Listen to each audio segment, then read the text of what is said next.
যারা অবিবাহিত যুবক যুবতী আছো, এই লেকচার তোমরা যারা শুনছো, তোমাদের মধ্যে কেউ যদি জিনা করে থাকো, অবিবাহিতের কথা বলছি, তোমাদের কাঁধের মধ্যে এখন 100 বেত্রাঘাতের শাস্তি ঝুলে আছে। সূরা নূরের 1 থেকে 3 নম্বর আয়াত পড়ে দেখবে, অবিবাহিত যুবক যুবতী যদি জিনা করে তাদের শাস্তি হচ্ছে 100 বেত্রাঘাত, তাও জনসমক্ষে, এবং এক বছরের জন্য নির্বাসন। এই বিধানগুলো যদি পৃথিবীর কোনো দেশেও না থাকে, আসমানে আছে। মরার সাথে সাথেই এই বিধান কার্যকর হবে ইনশাআল্লাহ। বাঁচার বুদ্ধি কি? একটাই উপায় আছে। এই লেকচার কানে চলে গেছে, অনতিবিলম্বে ওযু করবে। ওযু করে খালেসভাবে রাতের শেষ রাতে জায়নামাজ বিছাবে। জায়নামাজ বিছিয়ে আল্লাহর সামনে দাঁড়িয়ে 2 রাকাত নামাজ পড়বে। পড়ে নিজের পাপের কথা স্মরণ করে চোখ দিয়ে দরদর করে পানি ফেলে দিবে। আল্লাহকে সেজদায় গিয়ে বলবে, আল্লাহ আমি জিনা করেছি, আমাকে মাফ করে দাও। আল্লাহ আমার এই পাপের কথা কেউ জানে না, তুমি জানো, মাফ করে দাও। এই মাফ নেওয়ার পরে আবার ওই যার সাথে করেছেন ওর সাথে আবার লিঙ্ক আপ করার চেষ্টা করেন না। আসো আমরা জিনা করেছিলাম, আসো বিয়ে করে নেই, এটা সলিউশন না। জিনা করেছেন, আগে তওবা করে ফিরে আসতে হবে, তারপরে পুরো জীবন ইসলামিক লাইফ লিড করতে হবে। আল্লাহ যদি দেখেন যে হ্যাঁ আপনি ঠিকঠাক তওবা করে আল্লাহর পথে চলছেন, আল্লাহ তখন আপনাকে নেককার স্ত্রী দিবে ইনশাআল্লাহ। এই এই এই একমাত্র রাস্তা যুবকদের জন্য এবং যুবতীদের জন্যও। যুবকরা না হলে পার পেয়ে যেতে পারে, কারণ ছেলে মানুষের ইজ্জত তো সহজে যায় না। গোপন হয়ে গেছে, কেউ জানে না, আল্লাহ মাফ করে দিয়েছেন, সে হয়তো পার পেয়ে গেল। কিন্তু এই যে মেয়ে, তুমি যে 8-10টা ছেলের সাথে জেনা করেছো, তোমার ইজ্জতের কি হবে? তোমার যে সতীত্ব তুমি নষ্ট করেছো, তুমি তো বিয়ের পর কোনো ঘরে গেলে সে হাজবেন্ডও বুঝতে পারবে তুমি আর সতী সাথী নও। তখন তোমার কি হবে? আল্লাহর কাছে ক্ষমা চান, ইস্তেগফার করেন। জেনার ফলশ্রুতিতে সমাজে মহামারী নেমে আসে। জেনা, পরকীয়া, অশ্লীলতার কারণে সমাজে এমন সব রোগ ব্যাধির উদ্ভব হয় যেগুলো কখনো ছিল না। এই শহরটা জেনার শহর, আমাদের এই ঢাকা শহর জেনার শহর। আপনাকে এটা বোঝার জন্য আমার লেকচার না শুনে আপনি পেপার পত্রিকা ঘাটেন, অনলাইন সার্চ করেন, দেখবেন এই শহরে আনাচে কানাচে জেনা হয় এবং ওপেন জেনা হয়। মানুষ জেনাকে হালাল মনে করে। এই শহরের যুবক যুবতী যারা একে অপরের সাথে বয়ফ্রেন্ড গার্লফ্রেন্ড কালচারে লিপ্ত আছে, এটাকে তারা হালাল মনে করে, কেউ হারামে মনে করে না। কত বড় সাহস দেখায়! রাস্তা দিয়ে আমরা হেঁটে গেলেও বয়ফ্রেন্ড গার্লফ্রেন্ড এসে আমাদেরকে সালাম দেয়, হুজুর আমাদের জন্য একটু দোয়া করেন।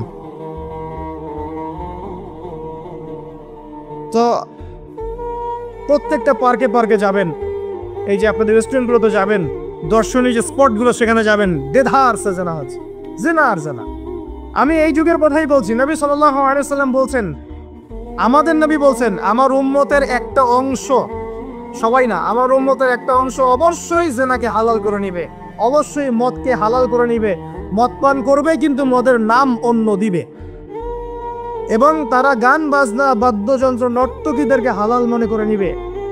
নবী সাল্লাল্লাহু আলাইহি ওয়াসাল্লাম বলেছেন, যখন সমাজে এরকম পাপ বাড়ে তখন সমাজে এমন সব রোগ ব্যাধি আসে যা আগে কখনো ছিল না। এবং এদের ব্যাপারে নবীজি বলেছেন, একদিন সকালবেলা আল্লাহ পাক এদেরকে বানর এবং শুয়োর বানিয়ে দিবে। কিয়ামতের আগে এই ঘটনাও ঘটবে, বিকৃত হবে। ভূমিধস, ভূমিকম্প, ভূমিধস এবং আকৃতির বিকৃতি, এগুলো আযাব আসবে আল্লাহর পক্ষ থেকে। এই জেনা, এই ব্যভিচার, এই পরকীয়া, নোংরামি, অশ্লীলতার কারণে ঘরে এগুলা বয়ফ্রেন্ড গার্লফ্রেন্ড কালচার। কেউ মনে করে না যেন এগুলো হারাম, কেউ মনে করে না যে আমার এই যে সহপাঠী আমার গায়রে মাহরাম। এই গায়রে মাহরাম শব্দটাই নাই। কাজিন, চাচাতো বোন, মামাতো বোন, খালাতো বোন, এই যে কাজিন, এরা জেনা করছে। কি দেখা বাকি রেখেছে এই যুগে আমরা? এই যুগে আমরা দেখছি যে নিজের মেয়ের সাথে পিতার শারীরিক সম্পর্ক। পেপার পত্রিকা পড়েন, একটু অনলাইন ঘাটেন, দেখেন কোন যুগে আছেন আপনি। সমাজে ন্যায় অন্যায় হক বাতিলের মানদণ্ডই উল্টে যাবে। মানুষ ন্যায়কে অন্যায় মনে করবে, অন্যায়গুলোকে ন্যায় মনে করে নিবে। কোনো মানদণ্ড নাই। আমাদের শহরের এই অবস্থা, শান্তিতে কিভাবে ঘুমাবেন আপনি? নিশ্চিন্ত থাকবেন কিভাবে? কখন যে আল্লাহর গজব চলে আসে। কোরআনে একটা আয়াত আছে, যখন আল্লাহ পাকের গজব আসবে তখন শুধু জালেমদের উপর খাস করে আসবে না, আলেমদেরকে জিজ্ঞাসা করে, আলেম ওলামাদেরকে জিজ্ঞাসা করে, যখন আল্লাহর গজব আসবে জালেমদের উপরে শুধু খাস হবে, আসবে না, সবার উপরে আসবে। আমি খুব ভালো মানুষ, ওয়াজ করছি, নসিহত করছি, পার পেয়ে যাবো এমন ভাবার সুযোগই নাই। আপনাকে আপনার সাধ্য মতো অন্যায়ের প্রতিবাদ করার চেষ্টা করতে হবে। লা তা'মুরুন্না বিল মা'রুফ, নবীজি বলছেন অবশ্যই তোমরা সৎ কাজের আদেশ করো। ওয়ালা তানহাউন্না আনিল মুনকার, অবশ্যই অসৎ কাজে নিষেধ করো। আও লা ইউশিকান্নাল্লাহু আন ইয়াবআসা আলাইকুম ইকাবাম মিন, অন্যথায় আমি আশঙ্কা করি তোমাদের উপর আল্লাহর পক্ষ থেকে বিশাল গজব আসবে।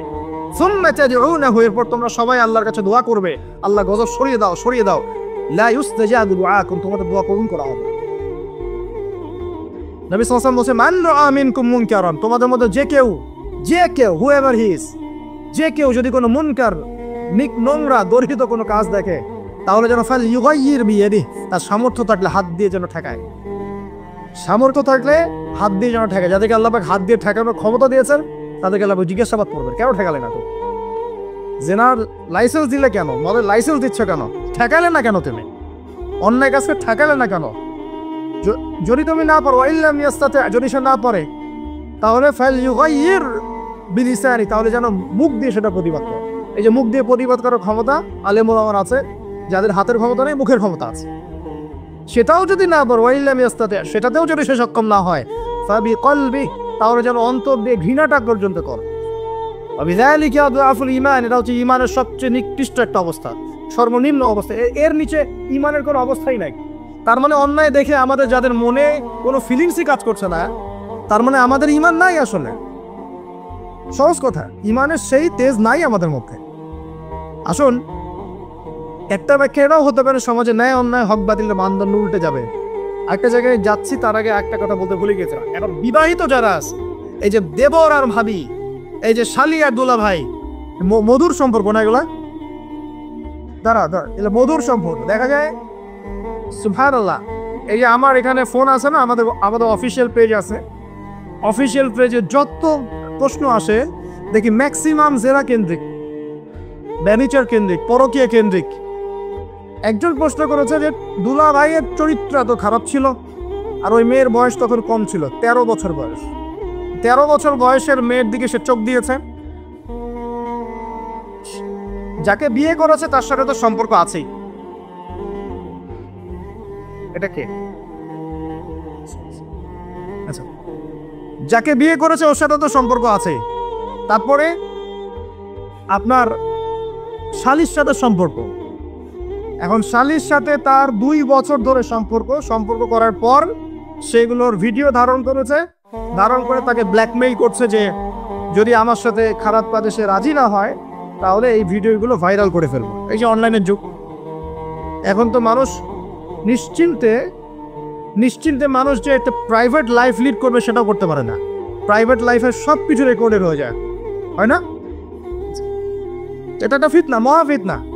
সে রেকর্ড করেছেন, এইভাবে ব্ল্যাকমেইল করে এই শালীন সতীত্ব নষ্ট করলো। 1 বছর 2 বছর না, 3 বছর ধরে। এখন এই মেয়ে প্রশ্ন করছে পেজের মধ্যে যে এখন তার মানসিক অবস্থা এতই খারাপ, সে জিজ্ঞাসা করছে আমি যদি আত্মহত্যা করি তাহলে আমার পাপ হবে কিনা। এই মেয়েটা যদি আপনার বোন হতো কি করতেন আপনি? আল্লাহ না করুক এই মেয়ে যদি কারো মেয়ে হতো তাহলে কি করতেন আপনি? আপনার কাছের কেউ হলে আপনি কি করতেন? এখানে ওই শাস্তিটা না বলে সামনে যেতে পারছি না। শোনেন, যারা বিবাহিত ব্যক্তি হওয়ার পরেও পরকীয়া করেছেন, বিবাহ করার পরেও পরকীয়ার পাপে লিপ্ত ছিলেন বা এখনো আছেন, জেনে হোক না জেনে হোক করেছেন, অথবা এটা জেনে করেছেন যেটা একটা খারাপ কাজ তারপরেও করেছেন, রাসূলুল্লাহ সাল্লাল্লাহু আলাইহি ওয়াসাল্লামের হাদিস এবং আল্লাহ পাকের কালাম অনুযায়ী তাদের শাস্তি হচ্ছে কোমর পর্যন্ত মাটিতে পুঁতে ফেলে পাথর নিক্ষেপ করে রজম করে হত্যা করা। ইসলামিক যদি কোনো রাষ্ট্র থাকতো বা এটা যদি হতো, বা এটা যদি ইমামুল মাহদির যুগ হতো বা ওমর রাদিয়াল্লাহু আনহুর যুগ হতো, তাহলে এই শাস্তির বাইরে আপনি চলতে পারতেন না, যদি এটা প্রমাণ হতো। এই শাস্তি যদি দুনিয়াতে কার্যকর নাও হয়, আপনি যদি তওবা না করে মারা যান, তাহলে কিয়ামতের মাঠে এই শাস্তি আপনি ভোগ করবেন। খুব মজা লাগছে পরকীয়া করতে। সকালে একটার সাথে, দুপুরে একটার সাথে, আজকে একজনের সাথে রাত কাটান, কালকে একজনের সাথে রাত কাটান, তো মজা পাচ্ছেন। রাত্রেবেলা মদ খান আর হোটেলে রাত কাটান, সকালবেলা আবার অফিসে যান। আমাদের শহরের এগুলা কালচার কোত্থেকে আসলো? এই শহরকে পবিত্র করবে কে? এবং এই শহরের আসল রূপগুলো স্পষ্ট করবে কারা? খুব মজা পাচ্ছেন এগুলোতে। সুবহানাল্লাহ। একটা বিষয় বুঝাই, ইসলামে কেসাস আছে, কেসাস। মনে করেন আমাকে কেউ হত্যা করেছে, আপনি তাকে হত্যা করতে পারবেন। মনে করেন আপনি কাউকে হত্যা করেছেন, ঠিক আমাদের লজের মতো কেউ যদি কাউকে হত্যা করে তাকে ফাঁসি দেওয়া হয় না, এরকমই কেউ যদি কাউকে হত্যা করে ইসলামের ভিতর কেসাস করা মানে হাতের বদলে হাত, চোখের বদলে চোখ, কানের বদলে কান, নাকের বদলে নাক, জানের বদলে জান, যদি প্রমাণ হয়। কিন্তু এখানেও হত্যাকারীর বাঁচার সুযোগ আছে। কিরকম? মনে করেন আপনি আমার পরিবারের কাউকে হত্যা করেছেন, আল্লাহ না করুক। এখন আপনি এসে আমাকে ক্ষমা চাচ্ছেন যে আমার ভুল হয়ে গেছে, আমি মুক্তিপণ রক্তপণ দিব, আমাকে মাফ করে দেন। এখন আমাদের পরিবারে কি আপনাকে বললো ঠিক আছে আপনাকে মাফ করে দিলাম, আপনার কেসাস করার দরকার নেই, আপনি রক্তপণ দিয়ে দেন, তাহলে আপনি বেঁচে থাকার সুযোগ পেলেন। কথা বুঝতে পারছেন? একটা হচ্ছে মুরতাদ। মনে করেন কেউ ইসলামের কিছু বিষয়কে অস্বীকার করেছে, তাকে জেলখানায় বন্দি করে রাখা হবে, সুযোগ দেওয়া হবে যে আপনি কি এগুলো জেনে শুনে বলেছেন নাকি এর উপর অটল থাকবেন না ফিরে আসবেন। সে যদি বলে না আমি তওবা করলাম, আমি এগুলো থেকে ফিরে আসলাম, ও বেঁচে থাকার অধিকার পেয়ে গেল। কিন্তু বিবাহিত ব্যক্তি যারা ব্যভিচার করেছে, বিবাহিত ছেলে বা মেয়ে ব্যভিচার করেছে, তওবা করে যদি ফিরেও আসে, রজমের শাস্তি থেকে বাঁচার কোনো সুযোগ নেই। বুঝতে পারছি না? একজন মহিলার কথা বলি তারা বুঝতে পারবেন। এটা একজন মহিলা সাহাবীর ক্ষেত্রেও হয়েছে, একজন পুরুষ সাহাবীর ক্ষেত্রেও হয়েছে। আচ্ছা, পুরুষ সাহাবীর কথা বাদ দিয়ে মহিলা সাহাবীর কথাটা বলি। মহিলা সাহাবী এসেছেন, এসে নবীজিকে বলছেন ইয়া রাসূলুল্লাহ তাহিরনি, আমাকে পবিত্র করুন, আমি একটা অন্যায় করেছি, আমি বিশাল একটা অন্যায় করেছি। নবী সাল্লাল্লাহু আলাইহি ওয়াসাল্লাম বলছে কি করেছো তুমি? তখন সে বলছে আমি জিনা করেছি। নবী সাল্লাল্লাহু আলাইহি ওয়াসাল্লাম বলছেন বাসায় যাও, বাসায় গিয়ে আল্লাহর কাছে তওবা করো, আল্লাহ পাক মাফ করে দিবেন। নবীজি এটাকে হাইড করতে চাচ্ছেন, কারণ কি যখন আপনি কেস আদালতে নিয়ে যাবেন তখন তো উপায় নাই, আপনাকে তো বিচার করতেই হবে। তুমি বাসায় ফিরে যাও, তওবা করো, আল্লাহ মাফ করে দিবে। সে মহিলা নাছর বান্দাল, না আমার বিচার করে দেন, আমার বিচার করে দেন, পরকালে আমি শাস্তি পেতে চাই না, দুনিয়াতে আমার বিচার করে দেন। নবী সাল্লাল্লাহু আলাইহি ওয়াসাল্লাম বলছে তুমি কি গর্ভবতী হয়েছো? হ্যাঁ, জেনার কারণে আমি গর্ভবতী হয়ে গেছি। এরকম হচ্ছে না এখন? আর যে অ্যাবর্শন করছে না ও যে ক্লিনিকে গিয়ে, এটাও ট্রেন্ড হয়ে গেছে, হইল, সমস্যা কোথায়? কি এমন হয়েছে? আমার কি কেরিয়ার নষ্ট হয়ে গেছে? ফ্যামিনিস্ট নোংরা মেয়ে কোথাকার। তারপরে এই মেয়ে বলছে হ্যাঁ আমি গর্ভবতী হয়েছি ইয়া রাসূলুল্লাহ। নবী সাল্লাল্লাহু আলাইহি ওয়াসাল্লাম বলছেন বাসায় ফিরে যাও, সন্তান যখন খালাস হবে তারপরে এসব বিচার করে দেব। 9 থেকে 10 মাস সে এই সন্তানকে গর্ভে ধরলো, ধরার পরে সন্তান যখন খালাস হয়ে গেল, সে নবীর কাছে এসে সন্তান কোলে নিয়ে নবজাতক ইয়া রাসূলুল্লাহ সাল্লাল্লাহু আলাইহি ওয়াসাল্লাম দরুদ পড়বেন, আমাকে পবিত্র করে দিন, আমার সন্তান হয়ে গেছে এখন। নবী সাল্লাল্লাহু আলাইহি ওয়াসাল্লাম বলছেন সন্তান কি দুধ খাচ্ছে? হ্যাঁ দুধ খাচ্ছে। তাহলে তুমি তাকে দুধ পান করাও। কত বছর দুধ পান করাতে হয়? 2 বছর। 2 বছর দুধ পান করাও, দুধ পান করা শেষ হবে তারপরে এসে তোমার বিচার করে দিব। এবার 2 বছর দুধ পান করানোর পর এই মহিলা এসেছে, সন্তানের হাতে একটা রুটি, নবীজিকে বলছেন ইয়া রাসূলুল্লাহ সাল্লাল্লাহু আলাইহি সাল্লাম আমার সন্তান এখন রুটি খেতে পারে, আমার সন্তান এখন রুটি খেতে পারে, আমার বিচার করে দিন। তখন নবী সাল্লাল্লাহু আলাইহি সাল্লাম বলছেন সাহাবীরা তোমাদের মধ্যে কেউ কি আছো এই সন্তানের দায়িত্ব নিবে? একজন আনসার সাহাবী বলছেন আমি দায়িত্ব নিব। তখন এই আনসার সাহাবীর কোলে নবী সাল্লাল্লাহু আলাইহি ওয়াসাল্লাম এই বাচ্চাকে তুলে দিলেন। তুলে দেওয়ার পর খালিদ বিন ওয়ালিদ রাদিয়াল্লাহু আনহু অন্যান্য সাহাবীদেরকে বললেন যাও এই মহিলাকে নিয়ে যাও, কোমর পর্যন্ত গেড়ে দিয়ে রজম করে হত্যা করো। এবার এই মহিলাকে নিয়ে যাওয়া হচ্ছে, একটা কথা বানিয়ে বলছি না, আপনার আলেম ওলামা যারা আছেন জিজ্ঞাসা করবেন কওমি মাদ্রাসার। এই মহিলাকে নিয়ে যাওয়া হচ্ছে, মহিলাকে পাথর নিক্ষেপ করা হচ্ছে। পাথর নিক্ষেপ করার মধ্যে খালিদ বিন ওয়ালিদ রাদিয়াল্লাহু আনহুর পাথরও ছিল। খালিদ বিন ওয়ালিদ রাদিয়াল্লাহু আনহু নাম শুনেছেন না? বীর সাহাবী, তিনি পাথর নিক্ষেপ করেছেন একটা। এই পাথরের আঘাতে ওই মহিলার কোন একটা জায়গায় লেগেছে, গায়ের লেগে রক্ত বের হয়ে গেছে, রক্তের ছিটাটা তার গায়ের এই যে কাপড় এসে পড়েছে। কাপড় এসে পড়ার সাথে সাথে খালিদ বিন ওয়ালিদ রাদিয়াল্লাহু আনহু বলছেন ছি ছি ছি ছি, আমার গায়ের মধ্যে এরকম নোংরা ব্যভিচারী মহিলার একটা রক্ত পড়লো কি? এরকম একটা তাচ্ছিল্যের কথা বলেছেন। তখন নবী সাল্লাল্লাহু আলাইহি ওয়াসাল্লাম বলছেন হে খালিদ তুমি থামো, হে খালিদ তুমি চুপ করো, তুমি জানো এই মহিলা এই 2 বছরে 3 বছরে এত তওবা করেছে আল্লাহর কাছে, এই সমস্ত তওবা যদি মদিনাবাসীর মধ্যে বন্টন করে দেওয়া হয় তবুও কম হয়ে যাবে। আর আমি এখন দেখছি মহিলা জান্নাতে সাঁতার কাটছে। আমি বুঝাতে পারছি না আপনাকে প্রিয় বোন, প্রিয় ভাই, যারা বিবাহিত হয়ে ব্যভিচার করছেন, জিনা করছেন, তিনি তওবা করেছিলেন, তওবা করেছেন, আল্লাহ পাক মাফও করে দিয়েছেন, জান্নাতে চলে গেছেন, কিন্তু পৃথিবীতে তার শাস্তি কায়েম করা হয়েছে। বিবাহিত ব্যক্তি ব্যভিচার করে ফেললে তার পৃথিবীতে বেঁচে থাকার অধিকার সে হারিয়ে ফেলে। আর এই পাপটাকে আমাদের সমাজে এত সহজ বানিয়ে দেওয়া হয়েছে, যে যার সাথে ইচ্ছা তার রোগে করতে পারে। মেয়েও করছে, ভাবিও করছে, শালিও করে, দুলাভাইও করে, সবাই আমরা ফরকিয়া করতে যাচ্ছি। পরকীয়ার সয়লাভ বন্ধ করতে হবে, পরিবারে পর্দা কায়েম করতে হবে, অপসংস্কৃতি ঠেকিয়ে দেন, এইগুলা চ্যানেলগুলো বন্ধ করে ফেলেন বাসা থেকে। ইসলামিক সমাজ কায়েম না করতে পারলে আমাদের মা বোনরা সব নষ্ট হয়ে যাবে বুঝলি। আর পরিবারের ইজ্জত যখন চলে যায় কোনো কিছুর বিনিময়টাকে ফিরে পাওয়া যাবে না। কেন পরকীয়া করতে গেছেন? আল্লাহ, আপনার যদি এতই চাহিদা থাকে আরেকটা বিয়ে করেন না কেন? বিয়ে করতে সাহস কুলায় না নাকি? বিয়ে করলে যে স্ত্রীকে নিয়ে সূর্যের আলোতে ঘুরতে হয়, ওই জন্য ইঁদুরের মতো রাতের বেলা অন্ধকারে আপনি থাকতে চান, সিংহের মতো সকালবেলা সূর্যের আলোকে স্নান করতে পারেন, কথা বুঝতে পারেন না? বিয়ে করলে স্ত্রীকে নিয়ে পুরুষের মতো সুপুরুষের মতো সূর্যের আলোকে আপনি হাঁটবেন রাস্তায়, কাউকে ভয় করবেন? আপনার মতো কোনো ভয় কাজ করবে না। আর এখন আপনি ইঁদুরের মতো রাতের অন্ধকারে রাত কাটান অন্য মেয়ের ঘরে গিয়ে। এই শহরে এই মহামারীগুলো বন্ধ করতে হবে। আমি এই শহরের একজন শুভাকাঙ্ক্ষী বাসিন্দা, আমি এখানকার। আমি আমার চোখ দিয়ে যা দেখছি এটা দেখার পর চুপ থাকতে পারি না। আমরা সব জায়গায় জানা দেখছি, আর মাদক দ্রব্য দেখছি, আর পরকীয়া দেখছি। পর্নোগ্রাফির তো শেষ নাই, প্রত্যেকের ফোনে ফোনে পর্নোগ্রাফি, এভরিবডি। দেখবেন অনেক সময় মাদ্রাসার শিক্ষকের দ্বারা ছাত্র বলাৎকার হচ্ছে, হয়নি? সম্ভব কিভাবে? কারণ ওই শিক্ষক পর্নোগ্রাফির আসক্ত ছিল। আপনি চেক করে দেখেন, পর্নোগ্রাফির আসক্ত হওয়ার ফলে সে হিতাহিত জ্ঞান হারিয়ে ফেলেছে। সে বাচ্চা, ছেলে বাচ্চা না মেয়ে বাচ্চা, কিছু দেখার সময় নাই। ওই পবিত্র জানোয়ারের যে শহরটা সে আর দমন করতে পারছে। পর্নোগ্রাফি, মাদক আর ব্যভিচার, জেনা, ফ্রি মিক্সিং অবাধে আমাদের শহরে। বস্তুবাদী তো আছেই। তো এটাকে আকরুজ্জামানের শহর বলবো নাকি আউয়ালুজ্জামানের শহর বলবো নাকি? শুধু এই শহরের সমস্যা এটা নয়, প্রত্যেক বড় বড় শহরেই সমস্যা। ইভেন এগুলো এখন গ্রামে পর্যন্ত চলে গেছে। এগুলো গ্রামেও চলে গেছে, গ্রামে আরো বেশি আছে।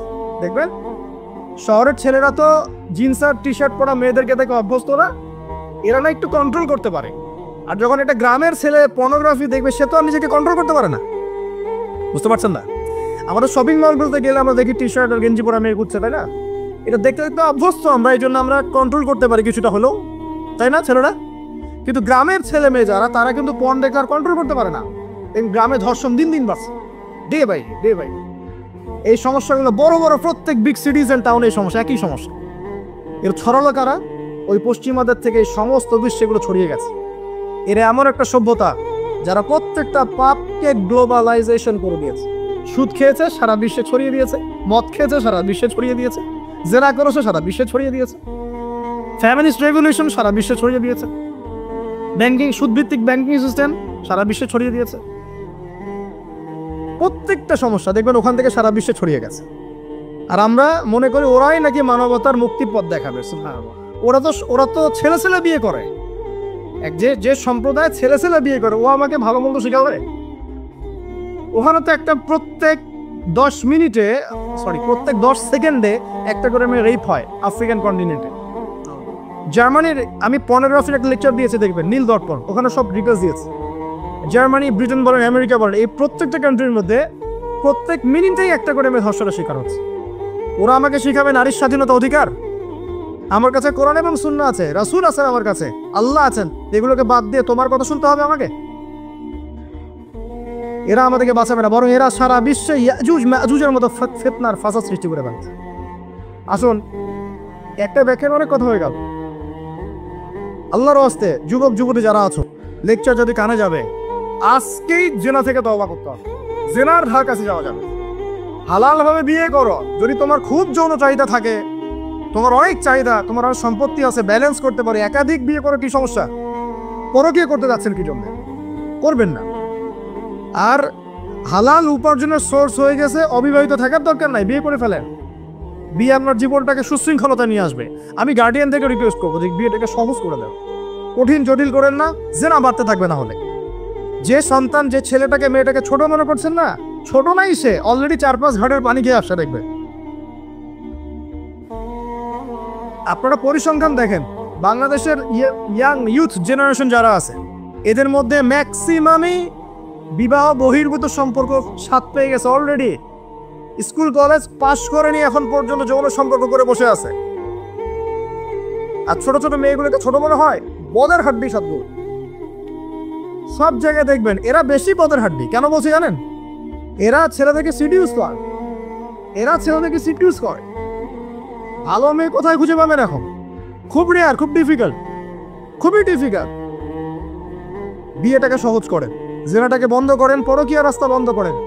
এগুলো শাস্তি দুনিয়াতে না পেলেও পরকালে পেতে হবে। কিন্তু রাসূলুল্লাহ সাল্লাল্লাহু আলাইহি ওয়াসাল্লাম মেরাজের রাতে গিয়ে দেখে এসেছেন যে একটা চুলা দেখেছেন, চুলা তন্দুর চুলার মতো, তন্দুর চুলার মতো, নিচের দিকটা ফাঁপা, ওপরের দিকটা সরু, আগুন জ্বলছে দাউ দাউ করে, এক শ্রেণীর মানুষকে পোড়ানো হচ্ছে।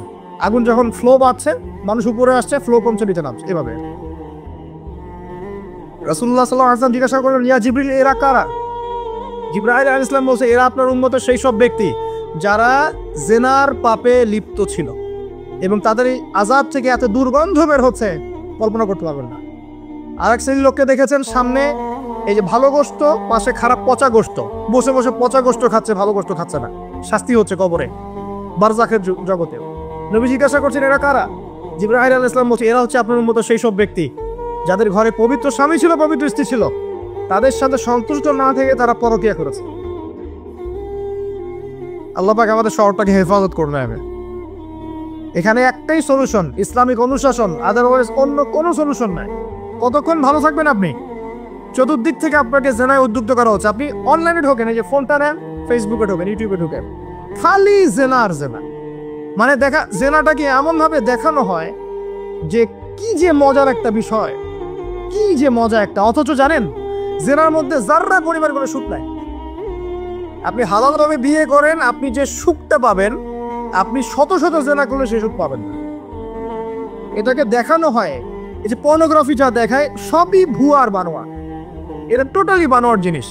শুটিং আছে না, শুটিং, ওই যে নায়ক নায়িকা নাচানাচি করে, শুট করে না, ঠিক সেম ভাবে এটাকে শুট করা। এগুলো শুটিং জাস্ট, আর কিছু না। তো কেন ছড়িয়ে দেওয়া হলো? কারণ মুসলিমদের ইমান, তাদের তাকওয়া, তাদের কলবের যে নূর, এটাকে নষ্ট করার জন্য। কারণ মুসলিম যুবকরা যদি ইসলামের আলো উদ্ভাসিত হয়, তাদেরকে ঠেকানো এত সহজ নয়। তাদের দ্বারা ইনশাআল্লাহ দেশ, জাতি এবং উম্মার খেদমত হবে। এই কারণে তারা সুকৌশল এটা করছে। আসেন, অনেক লম্বা না করে আমি ফিনিশিংয়ের দিকে টানছি এখন এদিক থেকে। দ্বিতীয় ব্যাখ্যা এটা হতে পারে যে সমাজে ন্যায় অন্যায় হবে, বাতিলের মানদণ্ডই কি হবে? উল্টে যাবে। উল্টে গেছে কিনা? মানুষ এখন মিথ্যাবাদীকে সত্যবাদী মনে করে কিনা? এবং ওয়ার্ল্ডে যত বড় বড় মিথ্যা নিউজগুলো হয়, সবাই এগুলোকে সত্য মনে করে না। আর সত্য নিউজগুলোকে মানুষ মিথ্যা মনে করে। আমানতদার একটা ব্যক্তি বলে যে চরম খেয়ানতকারী ব্যক্তি বলে আমানতদার। যার চরিত্র দেখবেন সবচেয়ে খারাপ, তোকে বলছে একেবারে কি চরিত্র, মহান চরিত্র অধিকারী। আর সবচেয়ে উন্নত চরিত্র অধিকারী নবী সাল্লাল্লাহু আলাইহি ওয়াসাল্লামকে মানুষ গালি দেয়, তাই না? তো দেখেন মানদণ্ড উল্টে গেছে। আরেকটা ব্যাখ্যা বলছি এই হাদিসের শব্দটার, আনতালি দালামাতু রাব্বাতুহা। হ্যাঁ, সত্যি সত্যি দাসী মনিবকে জন্ম দিতে পারে, এটা বোঝার জন্য এই যুগটাই সবচেয়ে উৎকৃষ্ট। কিভাবে জন্ম দিতে পারে দেখুন, একটু মনোযোগ দেন। ফ্যামিলিস্ট রেভলিউশনের কারণে বহু মেয়ে বাইরের সভ্যতা, যারা এইসব কান্ট্রিতে না, বাইরের কান্ট্রিগুলোতে বাচ্চা কাচ্চা নেওয়ার সময় পায় না।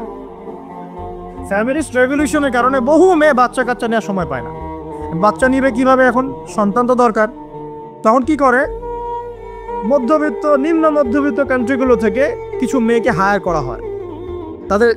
তাদের যে গর্ভটা, এটাকে হায়ার করা হয় যে তোমার গর্ভে আমার স্পার্ম ইনজেক্ট করা হবে এবং 9 মাস সেখানে সন্তানটা হবে। তারপর সন্তান জন্ম দিয়ে তুমি তোমার অনারিয়াম নিয়ে চলে যাবে।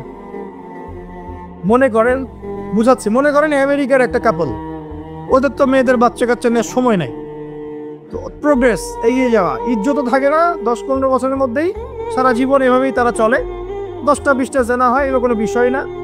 ডিভোর্স তো সকালে বিয়ে হলে বিকেলে ডিভোর্স হয়। বাচ্চা কাচ্চা নেওয়ার ফুরসত নাই। এখন আমেরিকান এক মেয়ে ধরেন, এক ছেলে ধরেন, একটা শ্রীলঙ্কার কোনো মেয়ের গর্ভ ধারা করেছে। এখন গর্ভের সন্তান হলো, সন্তান জন্ম দেওয়ার পরে এই সন্তানটা নিয়ে তাকে তার অনারিয়াম দেওয়া হচ্ছে $10,000-20,000 নিয়ে সে বাচ্চাটা দিয়ে দিল। এই যে বাচ্চাটা যে হলো, এই বাচ্চাটা হচ্ছে মনিবের, আর এই মেয়েটা হচ্ছে এখানে দাসী। এই যে দাসী তার মনিবকে জন্ম দিল কি দিল না? বুঝতে পারছেন না কথা মনে হয়? এই ব্যাখ্যাটা আজকে থেকে 30-40 বছর আগেও করা যেত না। এখন 30-40 বছরের মধ্যেই ব্যাখ্যাটা করা যায়। ইসলাম এভাবেই চিরপ্রাচীন, চির নতুন, চির আধুনিক। কথা বুঝতে পারছেন?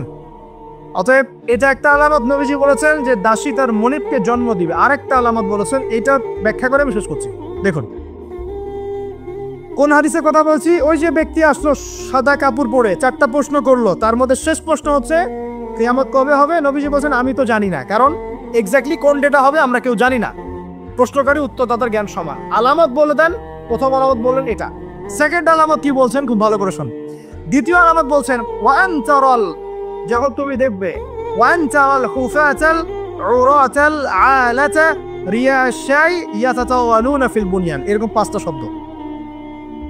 যখন তুমি দেখবে সমাজের সবচেয়ে নিম্ন শ্রেণীর, বিনা কাপড়ের, বিনা জুতার, মানে কাপড় কেনার টাকা নাই, জুতা পরার টাকা নাই, নগ্ন পদের, নগ্ন দেখের, রিয়াশাই মানে হচ্ছে রাখাল শ্রেণীর মানুষ, এই শ্রেণীর মানুষরা যখন ইয়াতাতাওয়ালুনা ফিল বুনিয়ান, উঁচু উঁচু অট্টালিকা নির্মাণের প্রতিযোগিতা করবে, তখন তুমি কিয়ামতের অপেক্ষা করতে থাকো।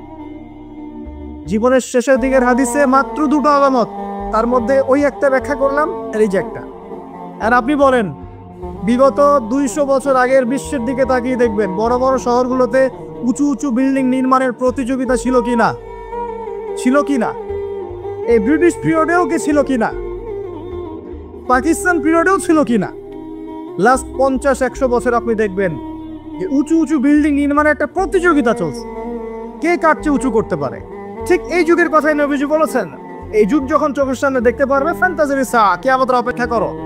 যখন আমরা উপর থেকে ল্যান্ড করি শহরে, আমরা দেখি যে ইয়াতাতাওয়ালুনা ফিল বুনিয়ান, এই উঁচু উঁচু অট্টালিকা নির্মাণের প্রতিযোগিতা চলছে বাক্সে বাক্সে বন্দি জীবনে। তো কিভাবে সম্ভব? প্রশ্ন এখন একটা আপনার কাছে আমার, কিভাবে সম্ভব সমাজের সবচেয়ে নিম্ন শ্রেণীর মানুষ, রাখাল শ্রেণীর মানুষ, গায়ে কাপড় নাই, স্যান্ডেল নাই, কিভাবে পড়বে সে? উত্তর দেন, কিভাবে সম্ভব? উত্তর দুটো। এক, সুদের মধ্য দিয়ে সম্ভব। সুদের মধ্য দিয়ে সম্ভব সবচেয়ে দরিদ্র মানুষের বিল্ডিং নির্মাণের প্রতিযোগিতা সম্ভব। সেকেন্ডটা হচ্ছে অন্যের সম্পদ আত্মসাৎ এবং করাপশন, এর মধ্য দিয়ে সম্ভব এটা করা। এবং এই জিনিসগুলোও শেষ জামানার আলামত। শেষ জামানার সুদ র্যাপিডলি বাড়তে থাকবে। একটা ব্যক্তি খুঁজে পাওয়া যাবে না মনে হয় যার গায়ে সুদের ছিটা ফোটা গিয়ে লাগবে না। এই যে আমি বসে আছি, মনে করছেন আমি সুদ খাই না, বা আপনি খাচ্ছেন না?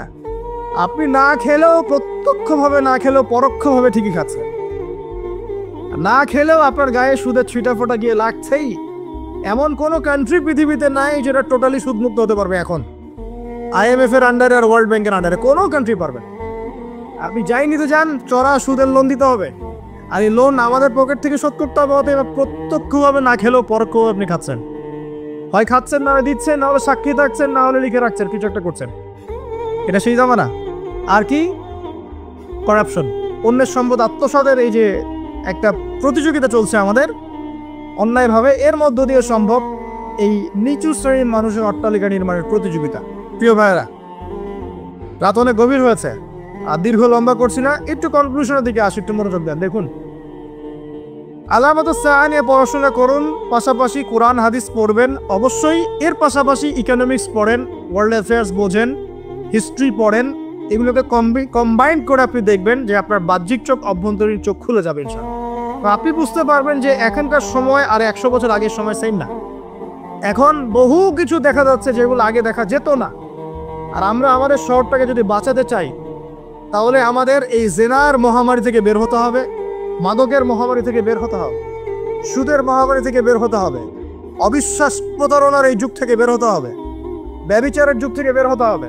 আমাদের পারিবারিক মূল্যবোধগুলো ঠিক করতে হবে, সবাইকে কোরআন সুন্নাহর জ্ঞানে জ্ঞানী হওয়ার চেষ্টা করতে হবে। বস্তুবাদিতা, দুনিয়ার মোহ থেকে আগে বের হতে হবে, দুনিয়ার মোহ থেকে বের হতে হবে। দুনিয়ার মোহটা থেকে বের হলেই সব ঠিক হয়ে যাবে ইনশাআল্লাহ। কবর, পরকাল, আখেরাত, এগুলো চিন্তা ফিকির সবসময় থাকলেই বের হতে পারবেন ইনশাআল্লাহ। শিয়ানা ধার্মিক হওয়ার দরকার নাই। ধর্ম খুব ভালো বুঝি, দুনিয়াটা আগে বুঝি, ধর্ম পরে বুঝি, প্রয়োজন নাই। এটা শিয়ানা ধার্মিক। আগে দুনিয়ার স্বার্থ ঠিক বুঝবে, তারপর পরধর্ম। নো, আগে পরকাল বুঝবো, তারপর দুনিয়া। যে কাজে পরকালীন স্বার্থ নাই আমি নাই, যে কাজে পরকালীন স্বার্থ আছে আমরা আছি ইনশাআল্লাহ। প্রত্যেক মুসলিম যুবক যুবতী, তরুণ তরুণী এবং আমাদের শ্রদ্ধেয় বড়রা যারা আছেন, সকলের প্রতি একটা আমার প্রাণ ভরা একটা নাসিহাত যে আমাদের সবাইকে আগে জ্ঞান অর্জন করতে হবে, চর্চা বাড়াতে হবে, পাশাপাশি আধ্যাত্মিকত্ব অর্জন করতে হবে, ইহসান দরকার, ইমানের আলো দরকার, ইসলামের পরিপূর্ণতা দরকার, আংশিক না, পরিপূর্ণ ইসলাম দরকার। উদখুলু ফিস সিলমি কাফা, পরিপূর্ণ রূপে। নৈতিকতার অবক্ষয় হয়েছে, এটাকে ঠিক করতে হবে।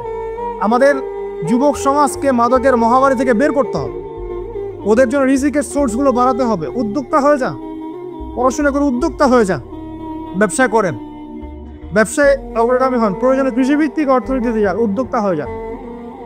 উপার্জনের সোর্স হয়ে গেছে, বিয়ে করে ফেলেন, পারিবারিক আদর্শ ঠিক করেন। পরিবারে চাল ডাল নাই, পরিবারে পর্দা যেন থাকে।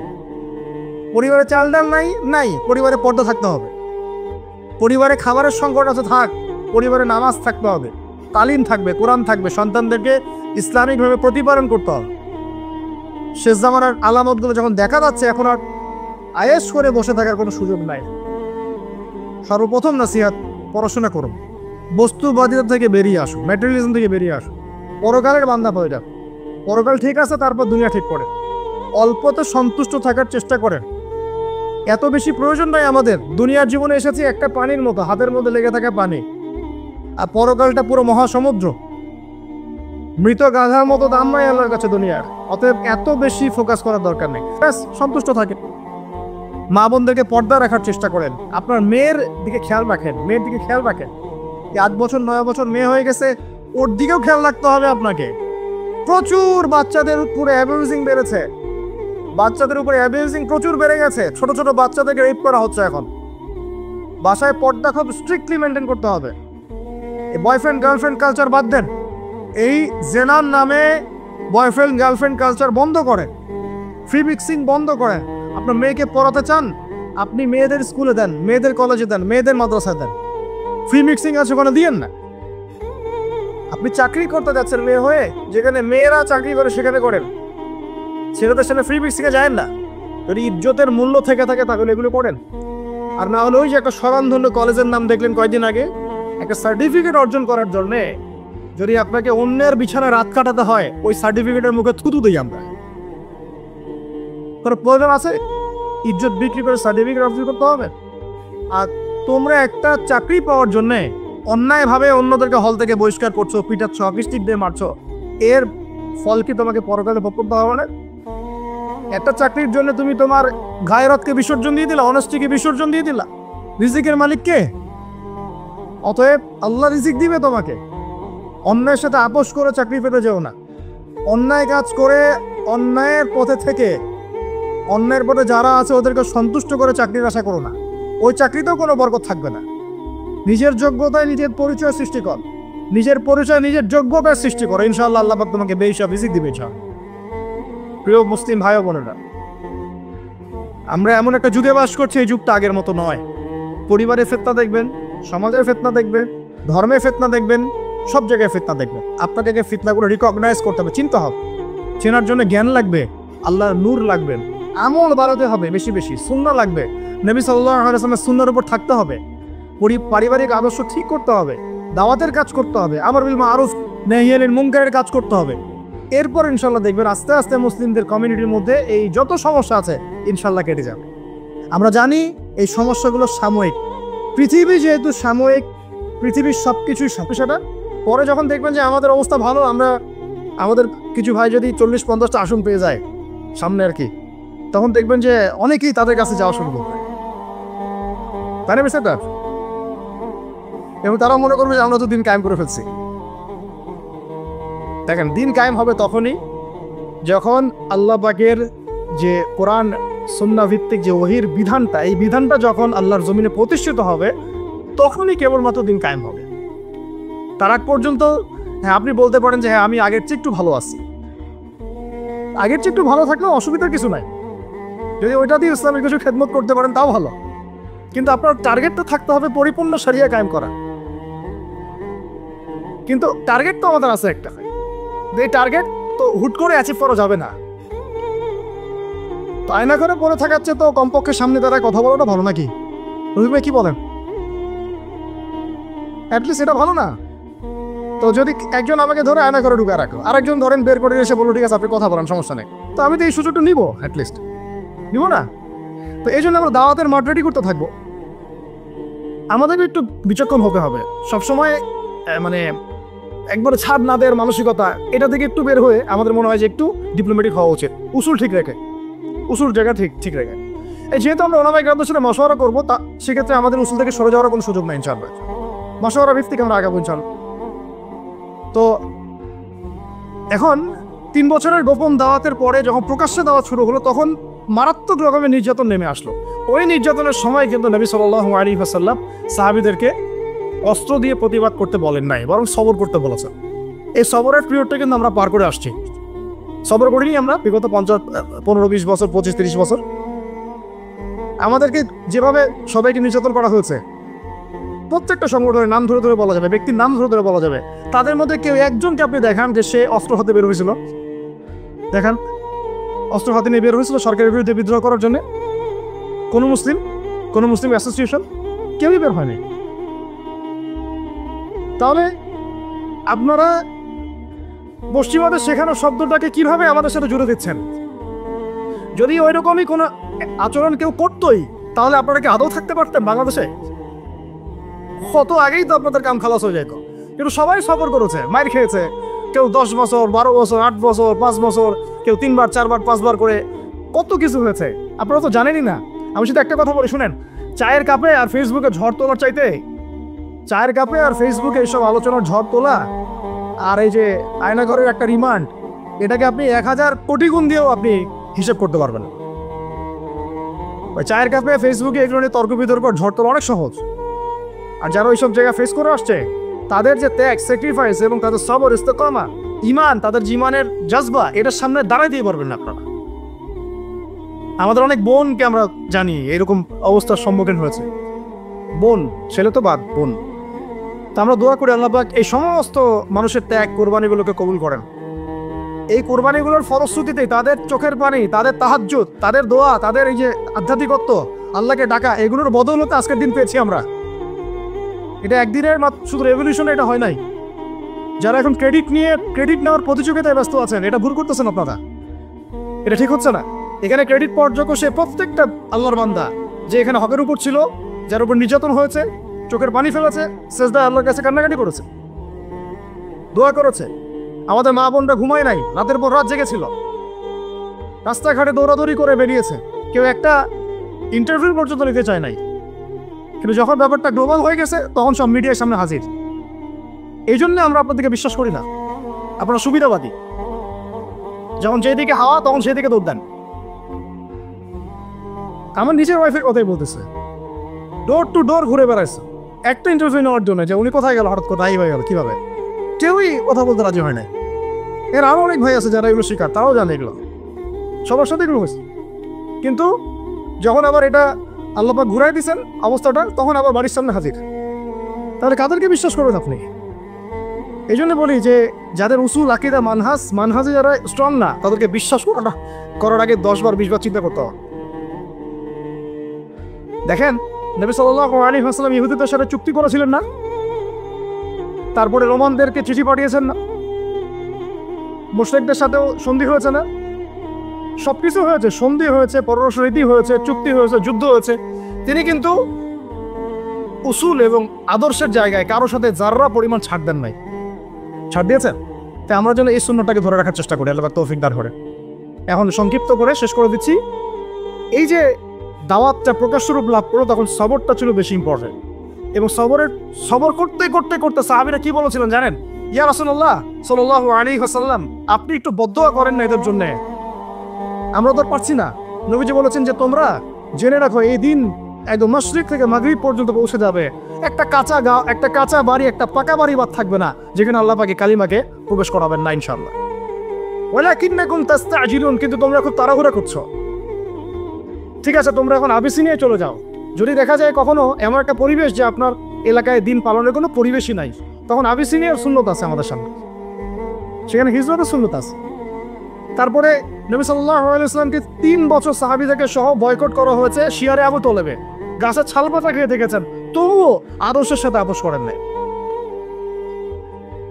সাহাবীদেরকে চোখের সামনে তিনি শহীদ হতে দেখেছেন মক্কায়, তারপরেও তিনি আদর্শের সাথে আপোষ করেন নাই, কিন্তু তাদেরকে তিনি অস্ত্র দিয়ে আঘাত করেন নাই।